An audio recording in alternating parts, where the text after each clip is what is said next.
The year was 2387. Humans had traveled far from their home planet. They now lived on many worlds across 3 star systems. Their ships were strong and fast. Their soldiers were brave. The United Earth Fleet protected all human colonies. But humans were not alone in the universe. Many alien species lived among the stars. Most of them were afraid of humans. They called Earth a death world because it was so dangerous. Earthquakes, storms, wild animals, diseases. Earth had everything that could kill you. The aliens could not believe that any creature could survive there, so they called humans death worlders. They thought humans were monsters. They stayed away from human ships. They did not want to make humans angry. Admiral Una Park stood on the bridge of her ship. The ship was called Indomitable Spirit. It was the biggest and strongest ship in the Third Fleet. Una was 52 years old. Her hair was turning gray. Her eyes were tired but sharp. She had been a soldier for 30 years. The Third Fleet was doing a simple patrol. 12 ships moved slowly through space near the Kepler expanse. This was a quiet place. Nothing exciting ever happened here. Una was drinking tea and looking at the stars when her officer spoke. "Admiral, Dr. Lee wants to see you. She says it is important." Una put down her tea. "Send her in." Dr. Nari Lee walked onto the bridge. She was young, only 29. She had big glasses and messy hair. Nari was a scientist who studied aliens. She also worked with the communication systems. Her hands were shaking as she held a small device. "Admiral," Nari said, "I found something. A signal. I have been working on it for 6 hours. It is a distress call." Una raised her eyebrow. "From who?" "The Villani." The bridge went quiet. Everyone knew the Villani. They were a peaceful species. Their bodies were made of crystal. They were beautiful and kind. They were also famous for their medicine. Villani doctors could cure diseases that no one else could cure. "Play the message," Una said. Nari pressed a button. A strange sound filled the bridge. It was like music, but sad. Very sad. The Villani spoke through sound waves. Even without understanding their language, everyone could feel the fear in that message. "I translated it," Nari said quietly. "They are under attack. The Karn Collective is destroying their planet. They are asking for help. Anyone, please."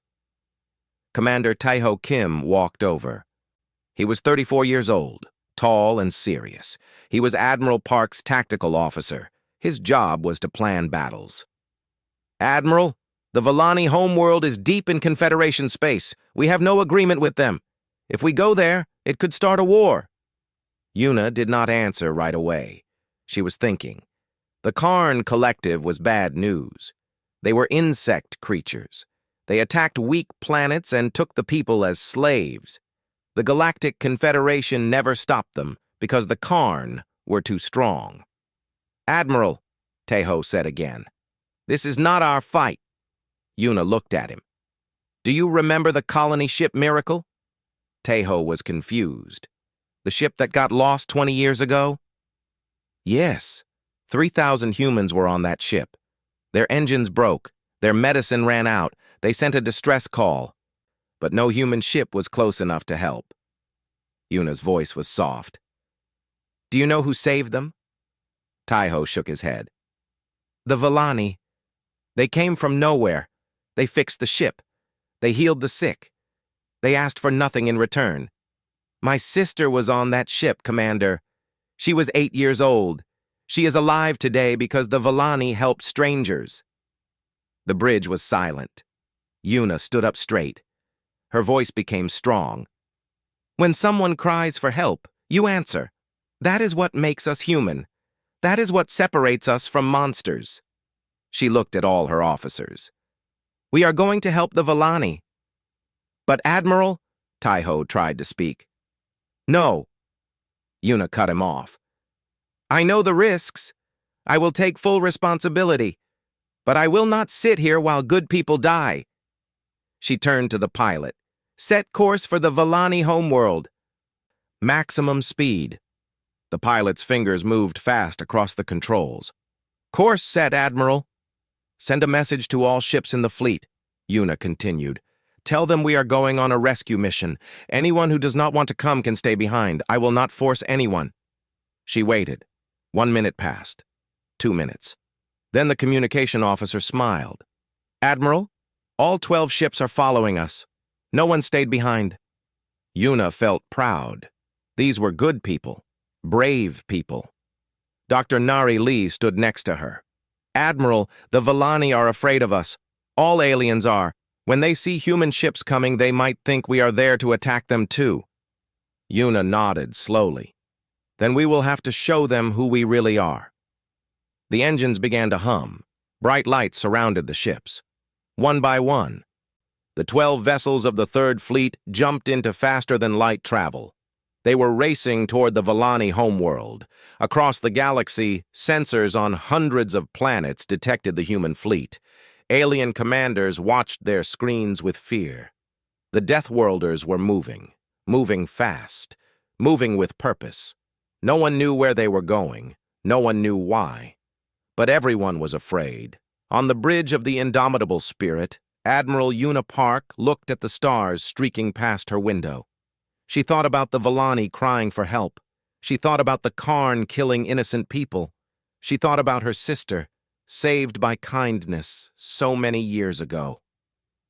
Hold on, she whispered. We are coming.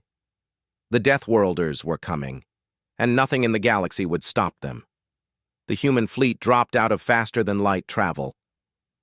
In front of them was the Vallani homeworld. It was a beautiful planet, blue and white, like a pearl in the darkness of space. But something was wrong. Fire covered the surface. Smoke rose from the cities. Even from space, Admiral Una Park could see the destruction. And between her fleet and the planet, there were enemy ships, 50 of them, maybe more. The Karn Collective had come with a massive army. 53 enemy ships, Commander Tai-Ho Kim reported. His voice was calm, but his face was pale. They outnumber us more than 4 to 1. Lieutenant Jiwoo Choi stood near the back of the bridge. She was 26 years old. Her job was to fly fighter ships. She was the best pilot in the fleet, and she knew it. But even she felt her heart beat faster when she saw the enemy numbers. Admiral, the communication officer said, the Karn are calling us. Put them on screen. The screen showed a creature that looked like a giant insect. Its body was covered with hard shell. It had 6 arms and 2 large eyes that were completely black. This was the Hive Marshal, the leader of the Karn attack force. The Hive Marshal made a clicking sound that the translator turned into words. Humans, you are far from home. This is Confederation space. You do not belong here. Neither do you, Una replied. The Vallani did nothing to you. Why are you attacking them? The Hive Marshal laughed. It was a terrible sound. Because we can. The weak exist to serve the strong. The Vallani will make good slaves. Their medical knowledge will help the collective grow stronger. I am giving you one chance, Una said. Her voice was hard as steel. Release the Vallani. Leave this system. Do this and you can go in peace. The Hive Marshal's black eyes stared at her. You are 12 ships. I am 53. You cannot win. Go home, Deathworlder. I have heard stories about your kind, but stories cannot stop weapons. You have 1 hour, Una said. Think carefully. She ended the call. Tai-Ho looked at her. Admiral, he is right. We cannot win this fight. Maybe, Una said. But we can try. And sometimes trying is enough. On the planet below, the Vallani were dying. Their beautiful crystal cities were burning. Karn soldiers marched through the streets, capturing anyone they found. In the ruins of the capital city, a small group of survivors was hiding. Ambassador Christelle was their leader. She was old for a Vallani. Her crystal body had deep colors of purple and blue. She had spent her whole life teaching peace. Now she was hiding in a broken building with 200 of her people, including many children. A young Villani ran to her. "Ambassador, ships! Human ships have come!" Christelle felt fear rise inside her. Humans, Deathworlders, the monsters from the Nightmare Planet. Had they come to join the attack?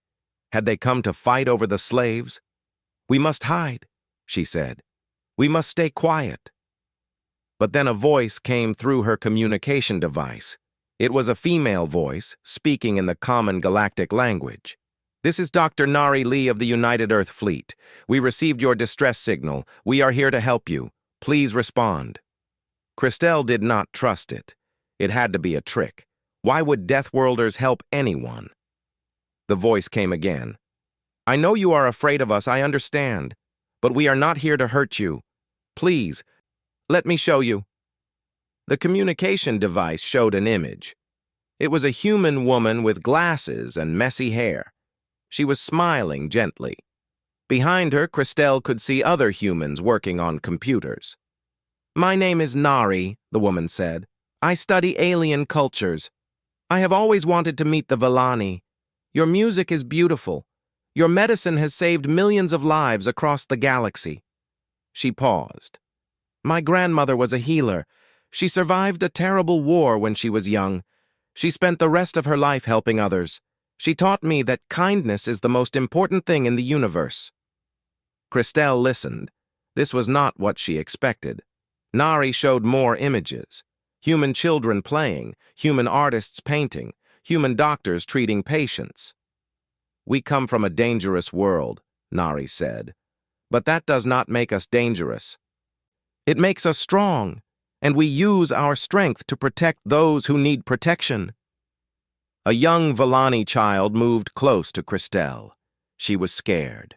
Her crystal body was cracked from a falling building. "Ambassador," she whispered. "Is the human lady nice?" Christelle looked at the child.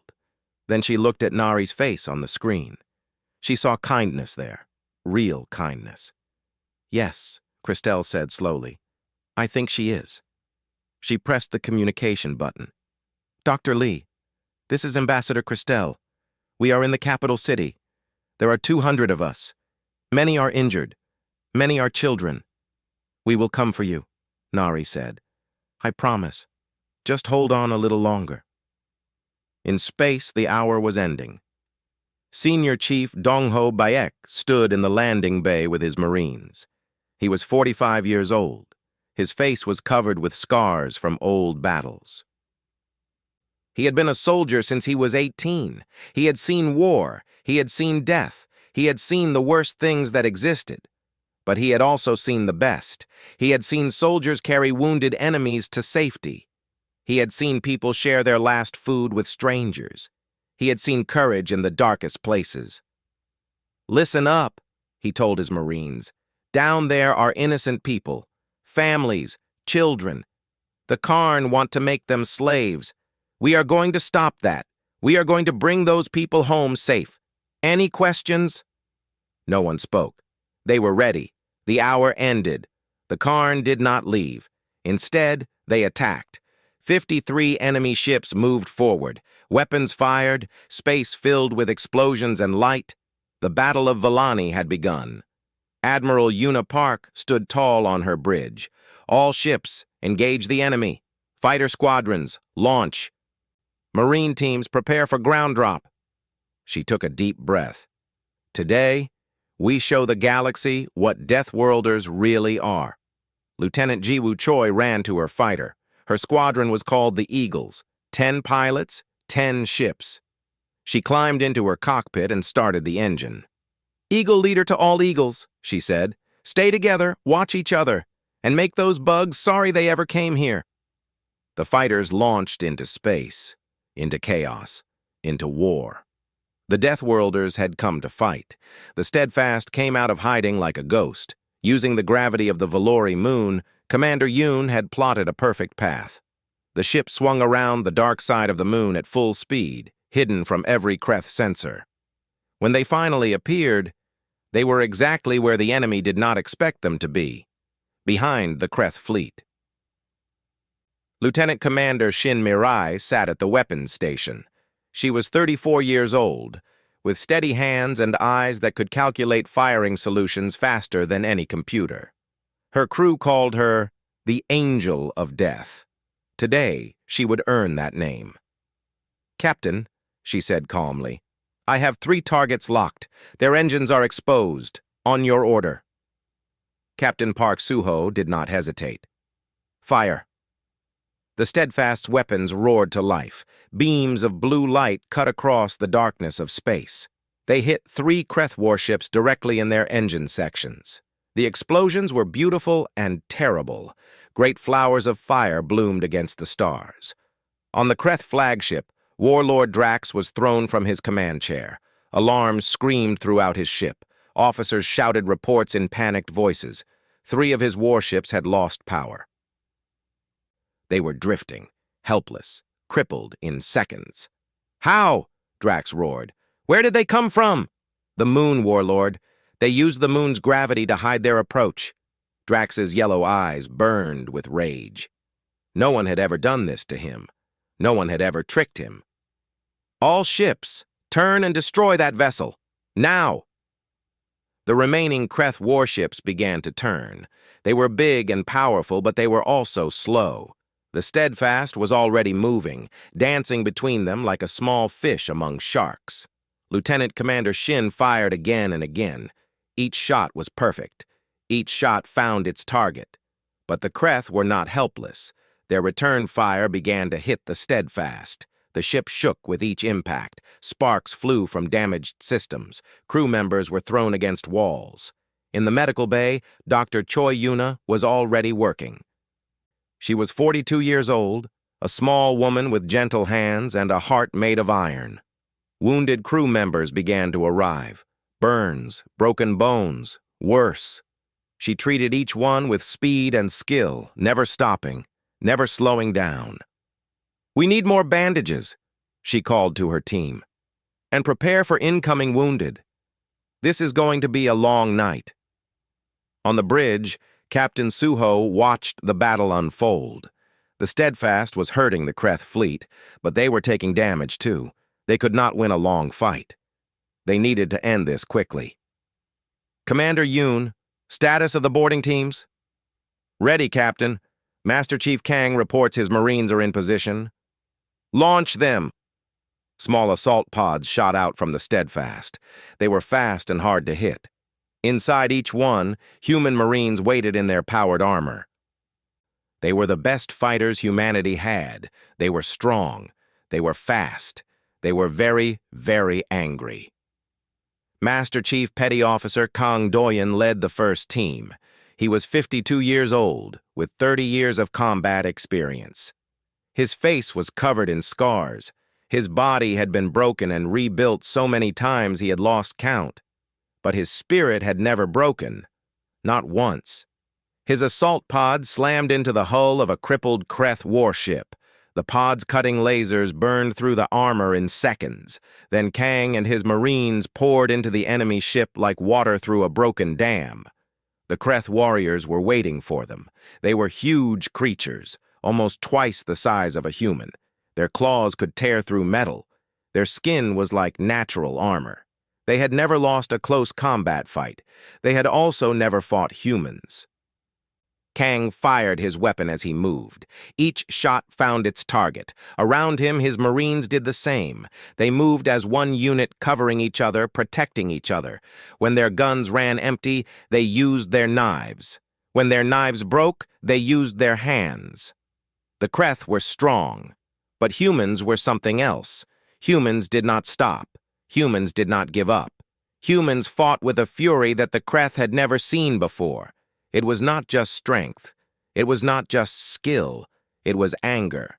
Pure, righteous anger at what these monsters had done to innocent people. One by one, the Kreth fell. Similar battles were happening across 3 crippled warships. Human Marines against Kreth warriors. Blood floated in the zero gravity. The sounds of combat echoed through metal corridors. In space, the battle continued. The Steadfast was badly damaged now. Fires burned in several sections. The shields were failing. Lieutenant Commander Shin kept firing, but her weapons were running low on power. Dr. Choi had been working for 3 hours without rest.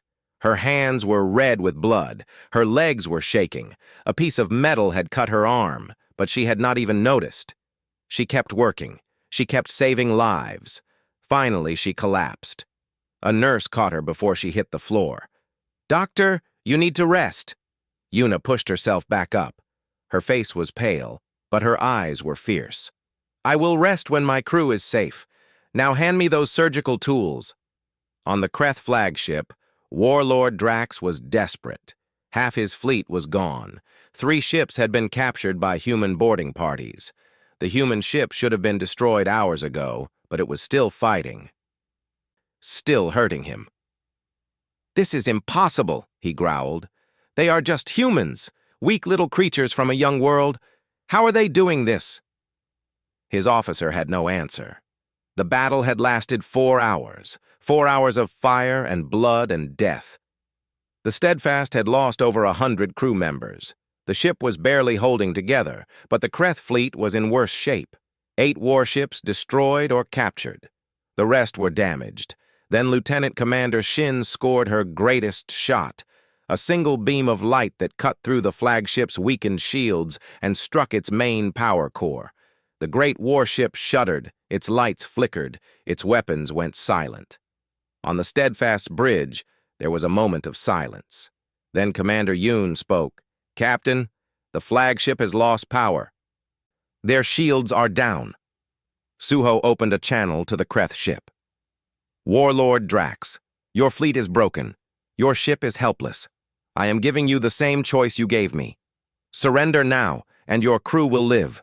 Continue fighting, and I will destroy you. You have 1 minute." The minute felt like a year. Then Drax's face appeared on the screen. He was wounded. His scales were cracked and bleeding, but the look in his eyes was not defeat. It was something else. Something Suho had never expected to see in a Kreth. Fear. "We surrender," Drax said. The words seemed to cause him physical pain. "All Kreth forces stand down. The battle is over." Across the system, Kreth weapons powered down. Kreth soldiers dropped their arms. The slave ships stopped their terrible work. On the bridge of the Steadfast, no one cheered. They were too tired, too hurt.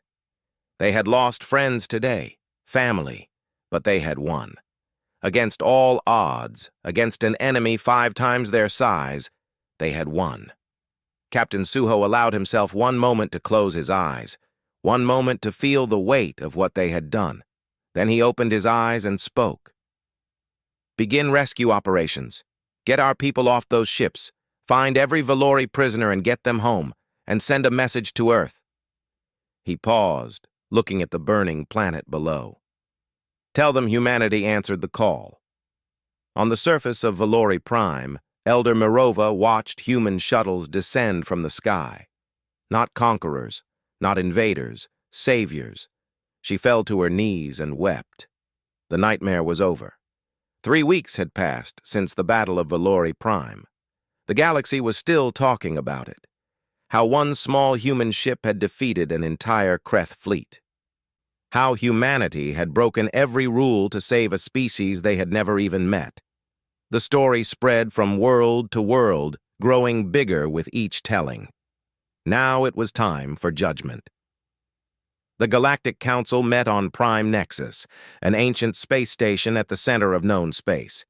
It was older than human civilization, older than most species could remember. 200 different races sent their representatives here to decide the fate of worlds. Today, they would decide the fate of humanity. Ambassador Bayek Jiwon walked through the great halls of the station. She was 61 years old, a former soldier who had traded her weapon for words. For 20 years, she had fought for humanity's place among the stars. She had smiled at creatures who hated her. She had stayed calm when powerful beings insulted her species. She had played the game of galactic politics with patience and skill. Today, she would need every bit of that skill. The council chamber was vast. It was shaped like a bowl, with seats rising up on all sides. In those seats sat the representatives of 200 species. Some were beautiful, some were terrifying, some did not even have physical bodies. At the center of the chamber, floating above everything, was a being made of pure light.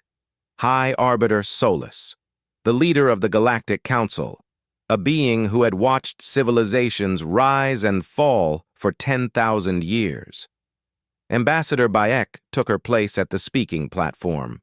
She stood alone, facing the judgment of the galaxy. "We will now hear the case against the human species," Solus announced. Its voice came from everywhere at once. "The Kreth Dominion may present their charges." A Kreth official named Vornak stepped forward. He was smaller than Warlord Drax, but his eyes held the same cruelty. His voice dripped with anger. "The humans have committed acts of war against the Kreth Dominion," Vornak declared. "Without provocation, they attacked our fleet. They killed thousands of our warriors. They destroyed our ships. They captured our warlord." He pointed at Ambassador Bayek. "They must be punished. Their military must be contained. Their expansion must be stopped. They are a danger to the peace of the galaxy." Murmurs spread through the chamber. Many species nodded in agreement. Humanity was young. Humanity was unpredictable. Humanity was dangerous. "Ambassador Bayek," Solus said, "you may respond." Jiwon did not argue. She did not defend. Instead, she raised her hand and activated a holographic display. "Honored Council," she said, "I would like to present evidence." The display showed recordings from the Steadfast, the distress call from the Valori, the Council's refusal to help, the arrival at the burning planet, the slave ships loading prisoners, the mass graves, the camps where children were separated from their parents. The chamber grew very quiet. Then Jiwon called her first witness. Elder Mirova walked slowly to the platform. She was old and tired. Her world was in ruins. But when she spoke, her voice was strong. "We are a peaceful people," Mirova said. "We have never harmed anyone. We grow food. That is all we do. That is all we have ever done." She looked at the council. "When the Kreth came, we had no weapons. We could not fight. We begged for help. We sent our cries to every corner of the galaxy." Her voice broke slightly. "The council refused us. You said we were not your responsibility. You said it was not your problem." She paused. One human ship answered. One ship against an entire fleet. They did not ask if we were worth saving. They did not calculate the risk. They simply came. Mirova turned to look at Ambassador Bayek. "They died for us. Humans I had never met gave their lives to protect my people, my children." Tears ran down her ancient face. "And now you want to punish them for this?" The chamber was silent. Then Ambassador Bayek called her second witness. Captain Park Suho entered the chamber. He was still recovering from his wounds. He walked with a slight limp, but he held his head high as he approached the platform. "Captain Park," Vornak sneered, "you are the one who started this. Tell the council why you violated protocol. Tell them why you broke the rules." Suho looked at the Kreth official. Then he looked at the council. Then he spoke. "I heard children screaming," he said simply. "I heard people begging for help. I heard them dying while the council did nothing." He paused. "I am a naval officer. I follow orders, but some things are more important than orders. Some things are more important than rules." "And what things are those?" Solus asked. "Doing what is right," Suho answered. "Protecting the innocent. Answering when someone cries for help." He looked at the 200 species watching him. "That is what humans do. That is who we are. We do not abandon people who need us. We do not stand by while evil wins. We fight. Even if it costs you everything? Especially then." The council debated for hours. Species argued, accusations flew. Some demanded that humanity be punished. Others said the Kreth were the real criminals. The chamber was filled with shouting and anger. Finally, High Arbiter Solus called for silence. "I have heard enough," the being of light declared. "The Kreth Dominion attacked a peaceful species without cause. They enslaved innocent people. They committed crimes against the basic laws of civilized society." Solus's light grew brighter. "The Kreth will face sanctions. Their military will be restricted. They will pay for the rebuilding of Valori Prime." Vornak's face twisted with rage, but he said nothing. "As for humanity..." Solus paused. The entire chamber held its breath. The humans acted without council authority. They broke protocol. They started a battle that could have caused a larger war. Ambassador Bayek stood perfectly still.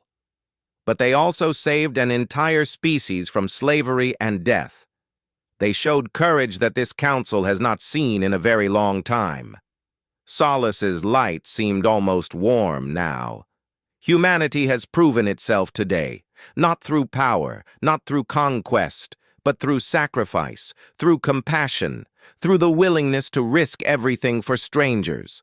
The light being descended slightly, coming closer to the platform where Jiwon and Suho stood.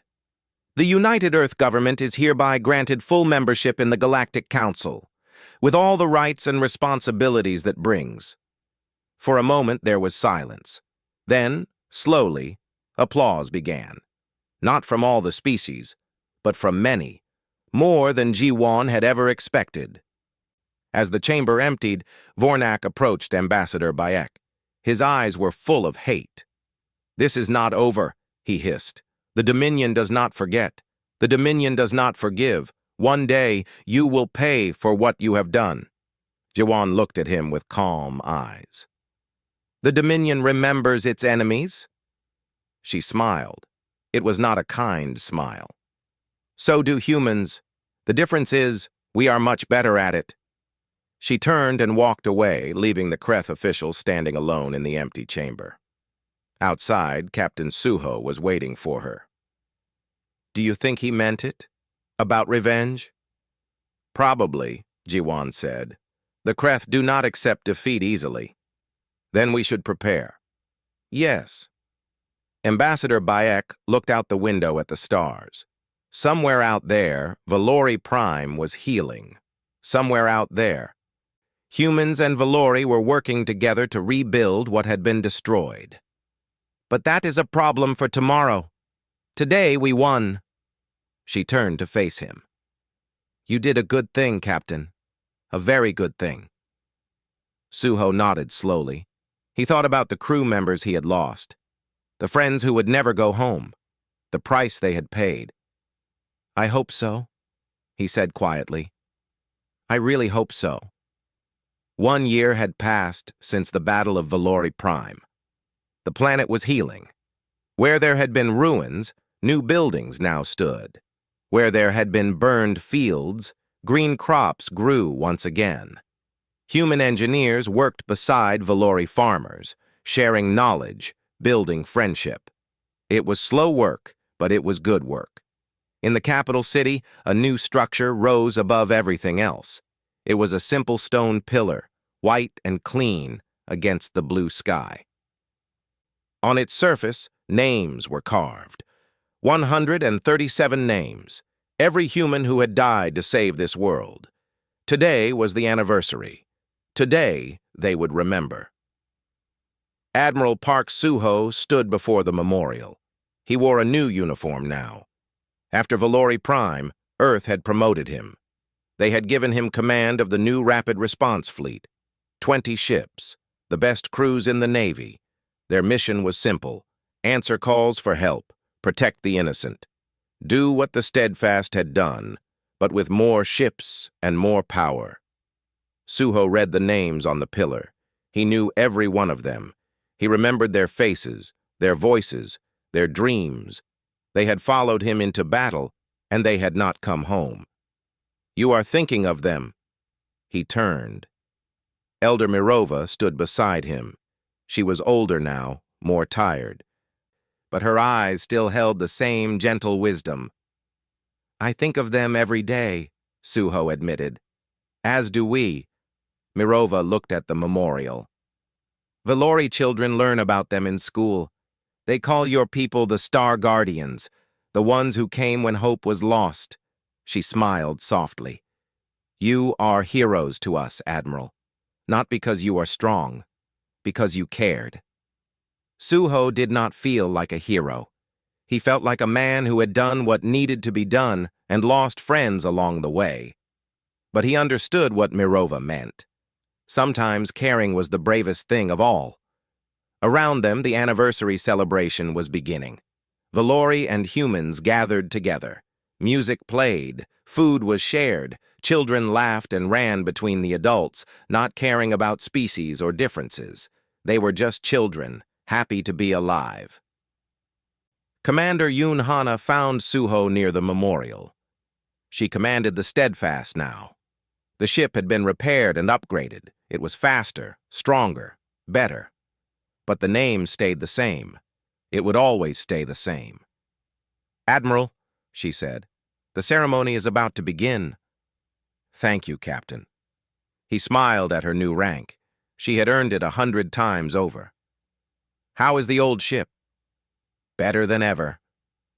Hana looked at the memorial, too. The crew wanted me to tell you something.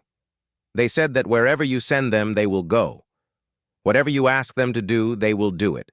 They trust you, Admiral. We all do. Suho nodded. He did not have words for what that meant to him. The galaxy had changed in the past year. The story of Valori Prime had spread to every corner of known space.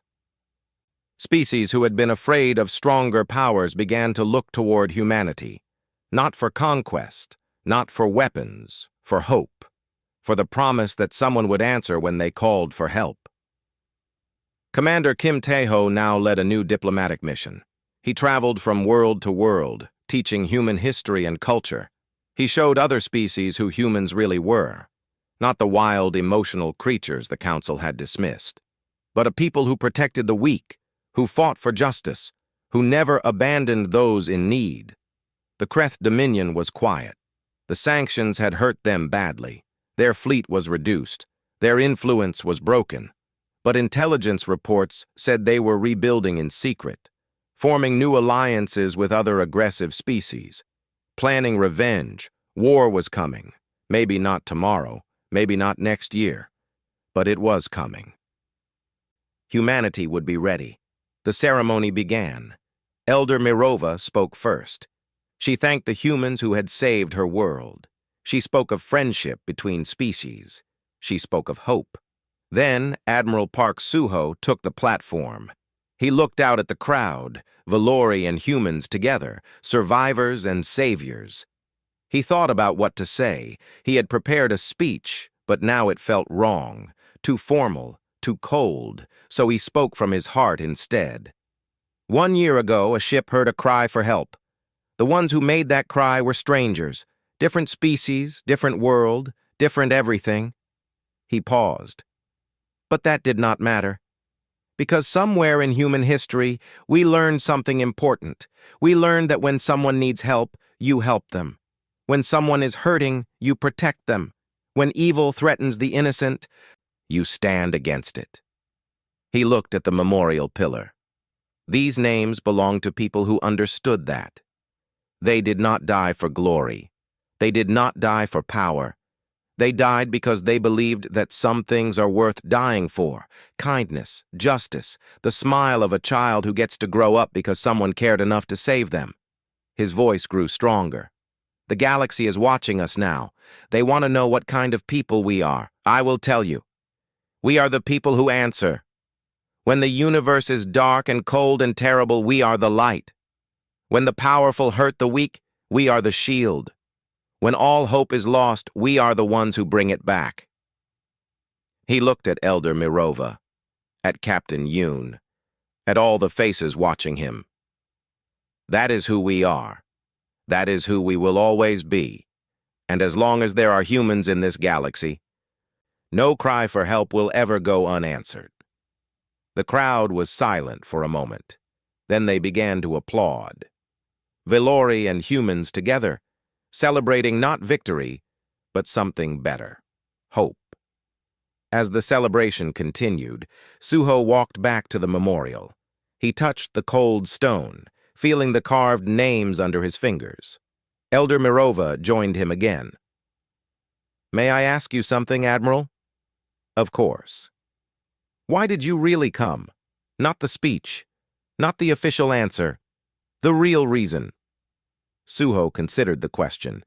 He thought about his past, about the history of his species, about all the times when humans had cried for help and no one had answered. "Because somewhere in our history," he said slowly, "there was a time when we cried out and no one came. We know what that feels like. The fear, the despair, the loneliness of facing darkness alone." He looked at the stars beginning to appear in the evening sky. "We promised ourselves that we would never let anyone else feel that way. Not if we could help it. Never again. Not for us. Not for anyone." Mirova nodded. "That is a beautiful reason. It is the only reason that matters." As they stood together in the fading light, Captain Yoon's voice came through Suho's communicator. "Admiral, we have received a transmission, a distress call from a colony in the outer systems, unknown attackers. The Council says it is outside their area of responsibility." Suho closed his eyes for just a moment. Then he opened them. "Set course, Captain. Gather the fleet. Humanity answers." "Yes, Admiral. Steadfast out." Suho turned to Elder Mirova. "I have to go." "I know." She took his hands in hers. "Go! Save them. And when you are done, know that you will always have a home here." He smiled. Then he walked toward the landing zone where a shuttle waited. Above Valori Prime, the UEN's Steadfast hung in orbit. Around it, 19 other human warships waited. The Rapid Response Fleet, ready to answer, ready to fight, ready to protect. Admiral Park Suho took his place on the command deck. He looked at his crew, his family, his warriors. "Let us go save some lives," he said. The fleet jumped into hyperspace, 20 human ships carrying the hope of the galaxy. Somewhere ahead, innocent people were dying. Somewhere ahead, evil was winning. And once again, humanity was coming to answer the call. Because that was what humans did. That was who humans were. The galaxy had learned this lesson once at Valori Prime. Now it would learn it again. And again. And again, for as long as there were stars in the sky and humans to sail between them.